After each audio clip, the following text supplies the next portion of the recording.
Each year, the federal government spends $80 billion on IT, and 80% of that spending is on old, outdated legacy systems. It's not a secret that the IT acquisition and procurement process in the federal government is broken. In June, we held a hearing examining GAO's designation of IT acquisition as high risk and highlighted how FITARA can reduce IT acquisition risk over time and eliminate wasteful spending. Federal agencies have now had nearly 1 year since the law's enactment and 4 months since the issuance of OMB's guidance to implement this law. This hearing continues an ongoing effort on the part of this committee to improve how the federal government goes about buying, maintaining, and ultimately retiring information technology.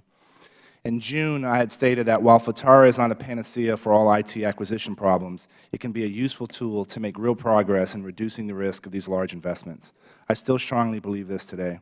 This morning, we released a scorecard grading federal agencies on 4 of the 7 key metrics of FITARA: data center consolidation, IT portfolio review savings or portfolio stat, incremental development or CIO authority enhancements, and risk assessment transparency.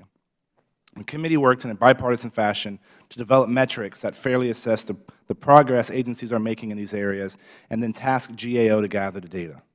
To be clear, this is not data that we ourselves came up with.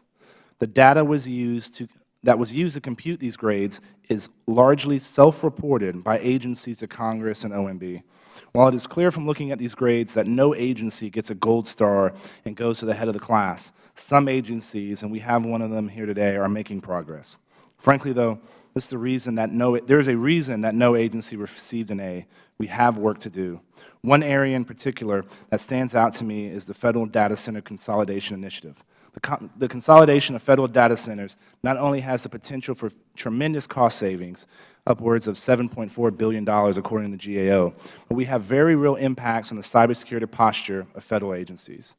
We as a federal government simply cannot afford to continue spending $80 billion or more on legacy systems year after year after year and expect to keep pace with industry, provide services to the American people, and keep our data secure. We cannot afford to be having the same discussion about IT management and acquisition in another 20 years. Federal agencies should be put on notice that Congress will not sit by the wayside and allow the law to be skirted. No agency will be exempt from this law.